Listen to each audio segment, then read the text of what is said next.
ለረመዳን የሚሆን ቆንጆ ሰላጣ አሰራር ነው ማሳያችሁ። የምትወዱትን የትኛውም ሰላጣ መሆን ይችላል። በጨውና በውሃ ሰላጣ ማጠቢያ ካላችሁ ንጹህ አድርጋችሁ በደንብ መታጠብ አለበት። ስለዚህ ቼሪ ቲማቲሞች በጣም ነው የሚጥሙት፣ ጣፍጡት። ቆራረጥ ኪያር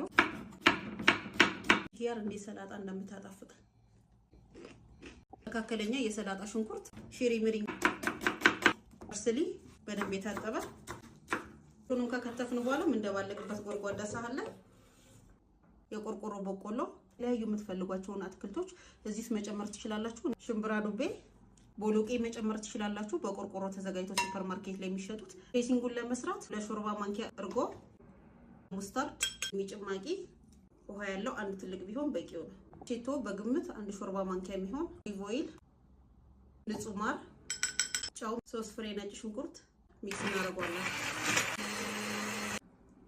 ሁሉንም በደንብ ማደባለቅ። ሾርባ ቀጥሎ ይሄ ሰላጣ ያስፈልጋችኋል።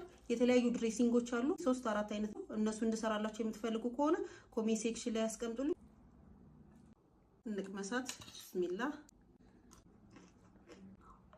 እኔ ከመላችሁ በላይ በጣም ነው የሚጥመው። ሁላችሁም በየቤታችሁ ሞክሩት። ለእናንተ